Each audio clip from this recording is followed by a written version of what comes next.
hablamos tanto de la agenda azul, ¿verdad? Porque en algunas cosas no nos gusta, lo cual es normal. Sin embargo, hay también una serie de innovación. Vamos a ver.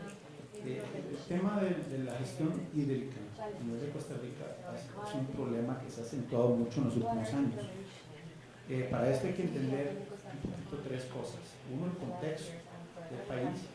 Dos, los instrumentos o elementos innovadores que existen. Y tres, cuál es la oportunidad de emplear estos elementos para que pudiese haber una incidencia efectiva en la política pública. Nosotros como Fundecor, una organización, hemos sido un articulador de un fondo de agua que tiene su lógica de impacto y beneficio social en muchas de las experiencias que hemos visto acá en función de la cuenca alta, etc. Sin embargo, yo quiero referirme al impacto intangible que ha servido justamente para, dentro de ese contexto, con esos elementos, generar ese impacto en política pública que aspiramos que vaya más allá. El contexto costarricense se centra primariamente en que hay un entrabamiento a nivel de los marcos jurídicos. Hay una ley de aguas que data de los años 40, o sea, no de Costa Rica de hoy. Existe un debate sobre una nueva ley de aguas que lleva 10 años en el debate, con varias versiones, y que tuvo una primera aprobación en abril del 2014, y que difícilmente va a pasar la segunda aprobación. Entonces estamos viendo por lo menos unos 5 o 10 años más. Entonces, legalmente hay un bloqueo, un stagnation complejo, pero el país avanza. La institucionalidad, de hecho, el proyecto de ley de aguas busca darle mayor fuerza a la institucionalidad, y en línea con lo que veíamos de Brasil con el ANA, lo que conocemos de la estructura de Conagua. Por aquí está el colega José Joaquín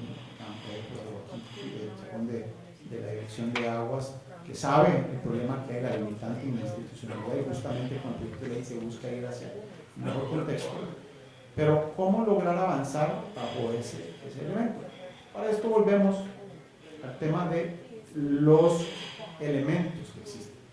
Aunque ha habido un bloqueo a nivel de la política pública bajo el marco legal,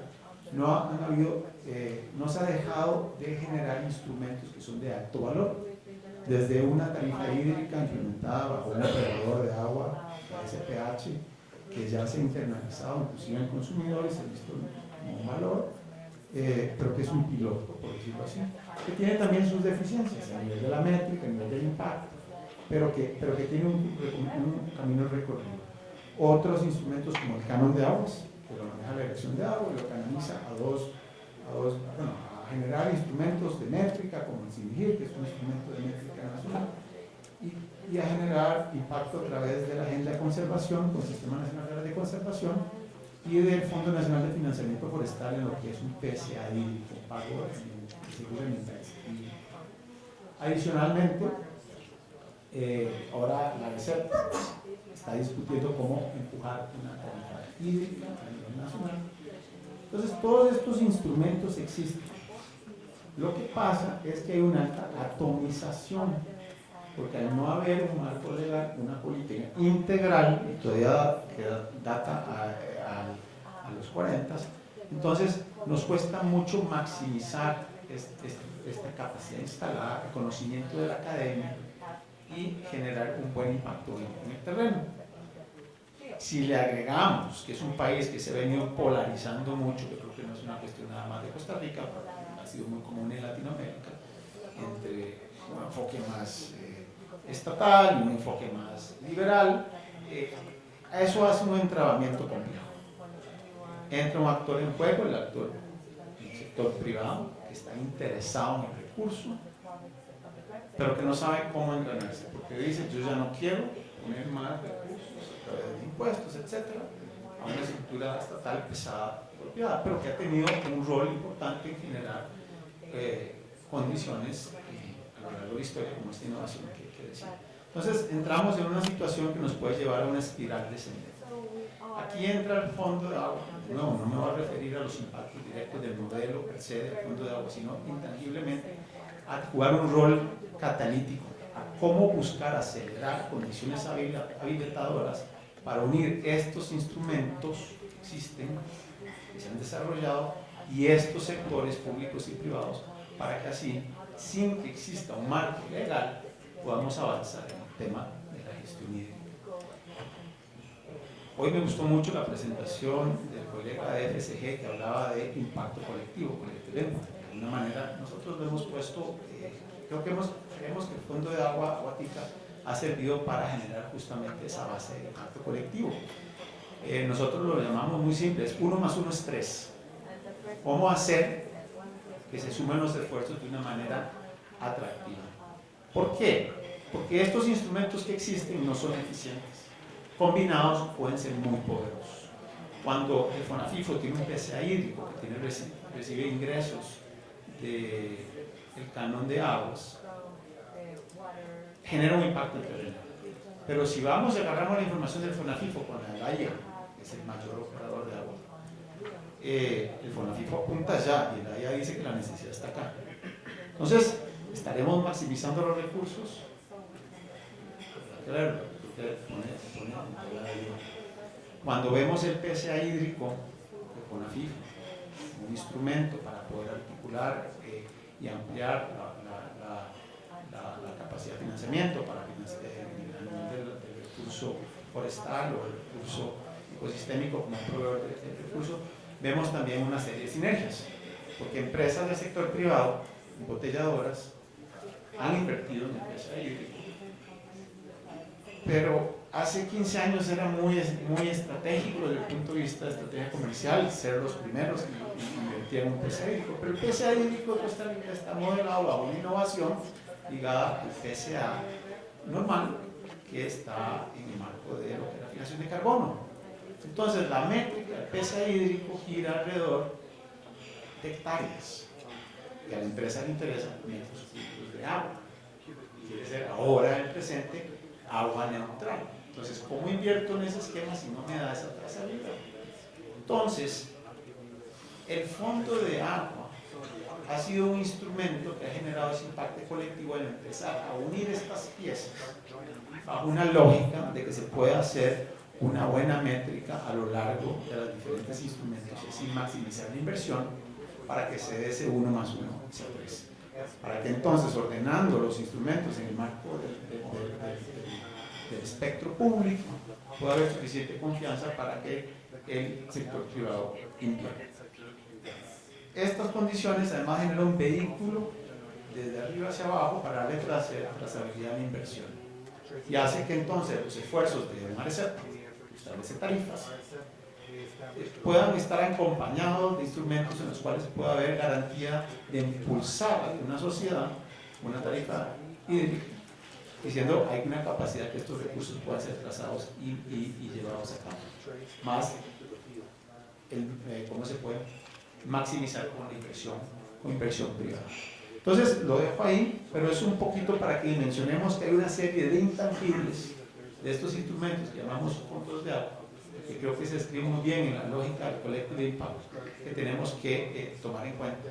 Por último, si esto avanza bien, hay un modelo, un prototipo enorme que puede ser traído a escala si logramos además generar condiciones para que avance el tema de la ley, para que los temas de los fondos de agua se lleven a escala en réplica a nivel del país de una manera estructurada y ordenada, para que esas tarifas hídricas que no solo son para la gran área metropolitana lleven a otros lugares de la sociedad.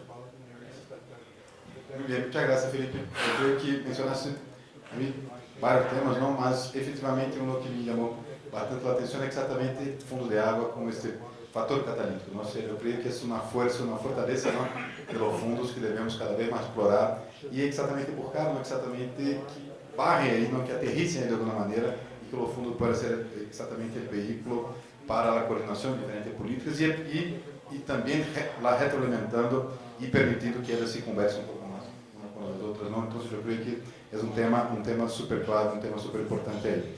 Ahora yo quisiera pasar la palabra para Germán y buscar ahí abordar otro tema también que hemos discutido bastante. Aurelio incluso mencionaba ayer también en la discusión que tuvimos en la mesa redonda, la mesa de ayer, un poco todo el tema de las oportunidades, ¿no? Que están asociadas a todo el tema de préstamos, ¿no? O sea, ¿no? El Banco Interamericano de Desarrollo ha trabajado, ¿no?, con uno de los principales actores en esta arena en América Latina, y toda la posibilidad, ¿no?, que efectivamente que los préstamos, todo el proceso de préstamo cada vez más también internalice, cada vez más tengan ahí componentes que puedan internalizar las prioridades referentes a la infraestructura natural en nuestros países. Entonces, Germán, por favor, si puedes comentar un poco sobre eso.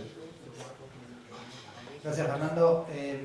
Bueno, nosotros como banco, desde hace 60 años, venimos financiando fundamentalmente infraestructura green, ¿no? Es decir, solamente en mi caso, parte de la división de agua y saneamiento, plantas potabilizadoras, de tratamiento de aguas residuales, expansión de redes, etc., ¿no? Ese es nuestro core business, ¿no? Es decir, somos un banco, ¿no? Necesitamos dar préstamos.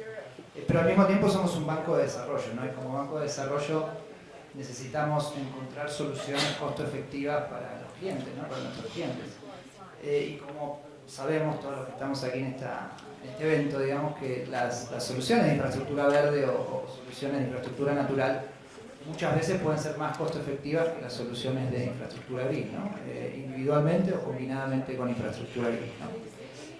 El tema era que no teníamos el expertise, es decir, como comentaba Fernando, ¿no?, así como las empresas de agua no tenían el expertise de cómo implementar proyectos de infraestructura verde, nosotros como banco tampoco, ¿no? Entonces, básicamente lo que primero necesitamos hacer fue un cambio cultural y organizacional dentro de la división, ¿no? Obviamente había personas que tenían la visión integral, si no acá mis colegas me van a matar, pero en promedio, digamos, la visión era muy de infraestructura gris, es decir, nuestros diálogos con alcaldes, con operadores, ¿qué hago?, nos preguntaban si quiero incrementar, digamos, la calidad del agua o disminuir el desbalance entre oferta y demanda, y bueno, construye otra planta potabilizadora, ¿no? Es decir, no mirábamos la cuenca, como decía Hugo ayer, ¿no? Y obviamente esa es una de las razones por las cuales ingresamos en la alianza, ¿no? Y somos aliados de ustedes de TNC, porque ustedes nos permitieron aprender, ¿no?, sobre cómo diseñar y eventualmente sobre cómo implementar proyectos de infraestructura verde, ¿no? Y simplemente para dar un ejemplo, como comentaba Fernando, una de las razones por las cuales el banco forma parte de esta iniciativa y estamos apoyando esta agenda es porque nuestra visión es comenzar a integrar en nuestras operaciones de infraestructura gris, especialmente en las operaciones de saneamiento, ¿no?, cuando financiamos expansión de redes de alcantarillado, tratamiento de aguas residuales, un componente de infraestructura verde, ¿no? Y el caso más paradigmático, que es reciente, que está comenzando a ejecutarse, es un caso en Pernambuco, Brasil, en la cuenca del río Ipoyuca, donde ahí, a través de un trabajo conjunto con miles de actores, porque en Brasil siempre tiene que trabajar con miles de actores, nunca hay uno, hay miles.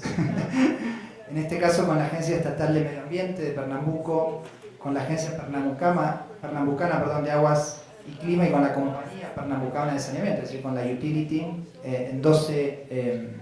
trabajando con 12 municipios también, se incluyó un componente de sostenibilidad de 15 millones de dólares que básicamente me voy a poner más burocrático de lo que soy y voy a leer lo que vamos a financiar con este programa, donde TNC nos va a dar asistencia técnica, en realidad no a nosotros, sino al Estado de Pernambuco, ¿no? Y básicamente a través de este componente, que creo que es un buen ejemplo, ¿no?, del esquema integral o de la visión integral, vamos a financiar proyectos de infraestructura verde, puntualmente la rehabilitación de las riberas del río Ipoyuca, en puntos específicos y en el entorno de los embalses, con el objeto de recuperar la vegetación nativa, perdón.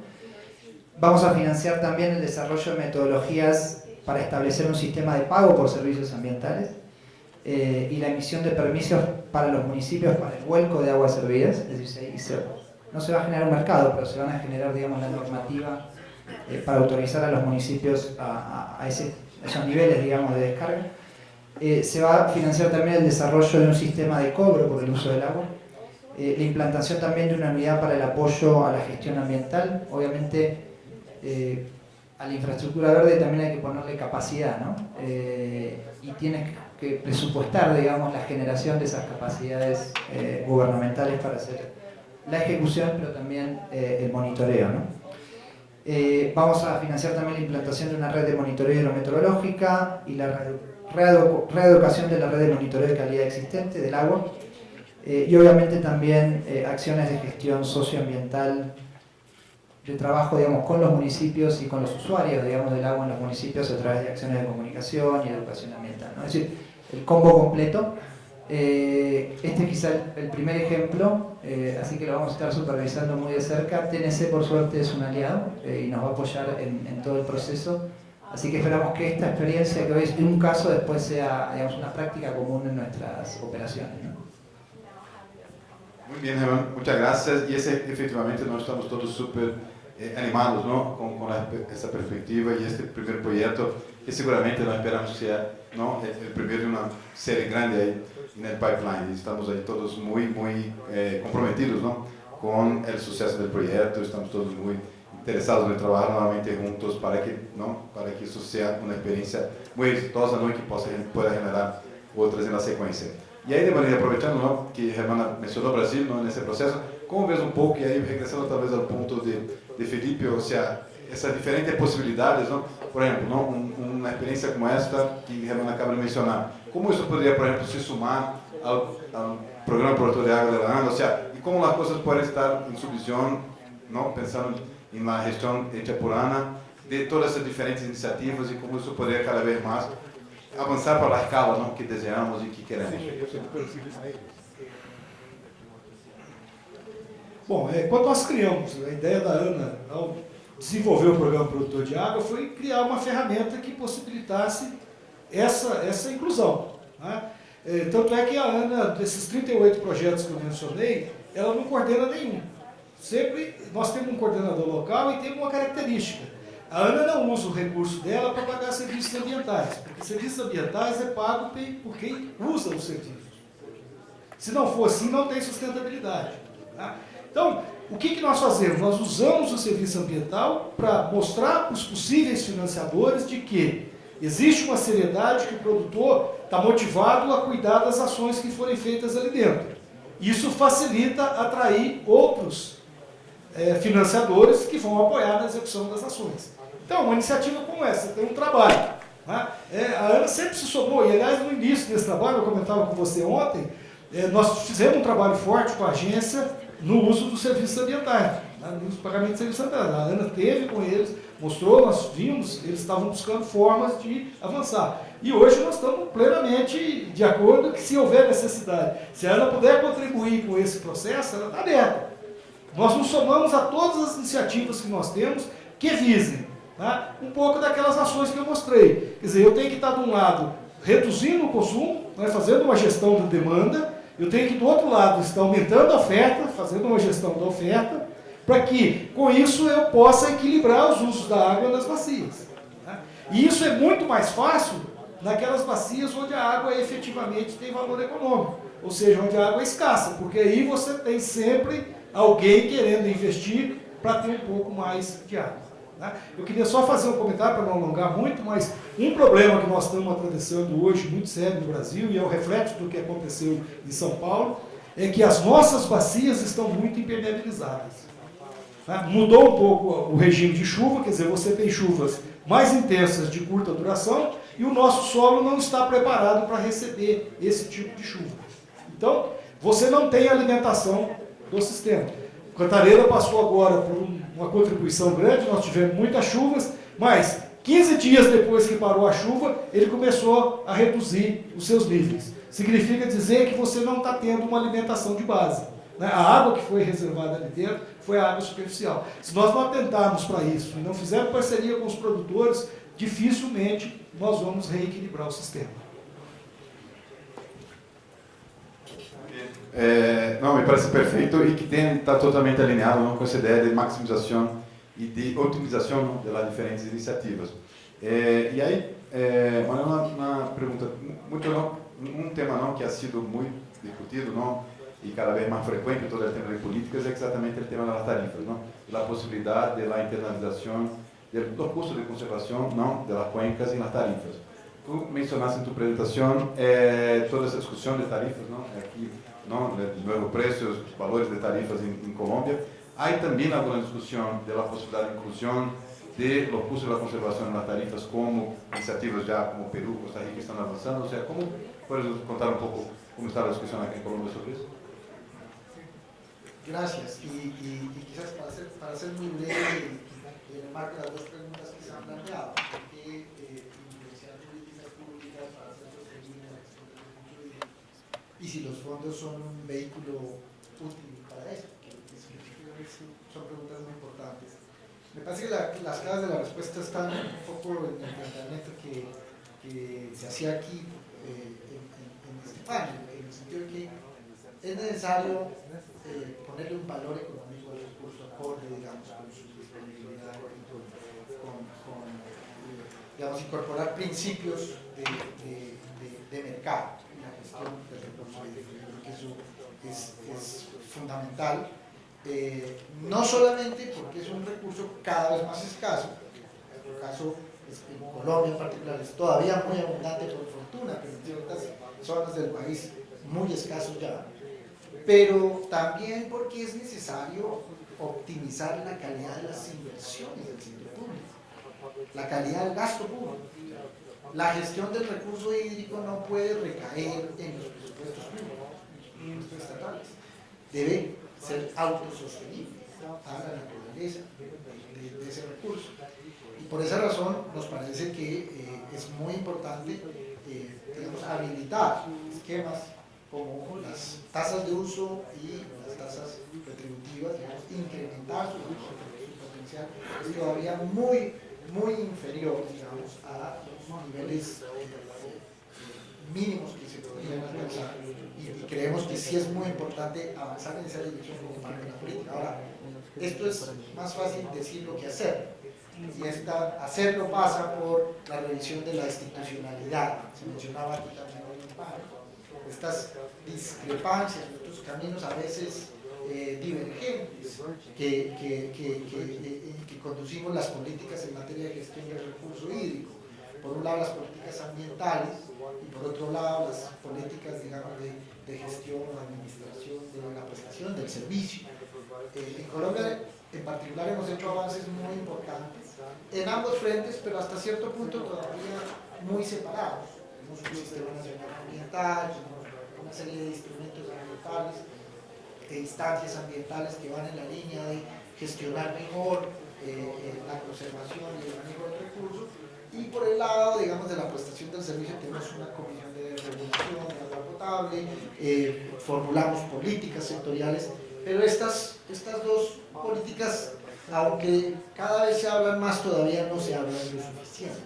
Entonces, es necesario tener instancias en las que podamos tener una mirada muchísimo más integral de la gestión del recurso y en la que podamos empezar a integrar estos principios de valoración económica, tanto desde la perspectiva ambiental como desde la perspectiva de la prestación del servicio.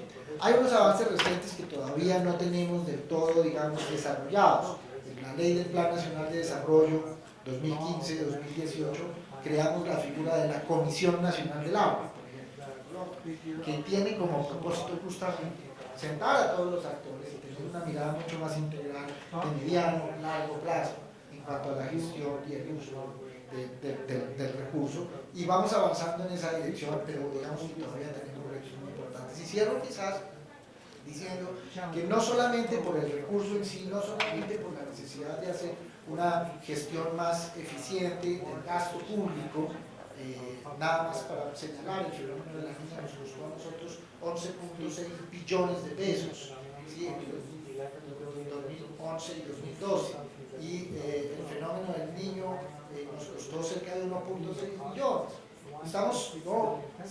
Estamos digamos, haciendo un uso muy ineficiente de los recursos, una gestión muy ineficiente del gasto, no anticipamos realmente en el marco de nuestras políticas y nuestros instrumentos de regulación. Los fondos pueden cumplir un rol importante para ayudar a tener, digamos, mecanismos de compensación, para ayudar a políticas de mitigación, para ayudar a políticas de adaptación frente a los fenómenos del cambio climático, pero también para ayudar a generar un marco de trabajo mucho más armónico entre el sector público y el sector privado, desde las dos perspectivas.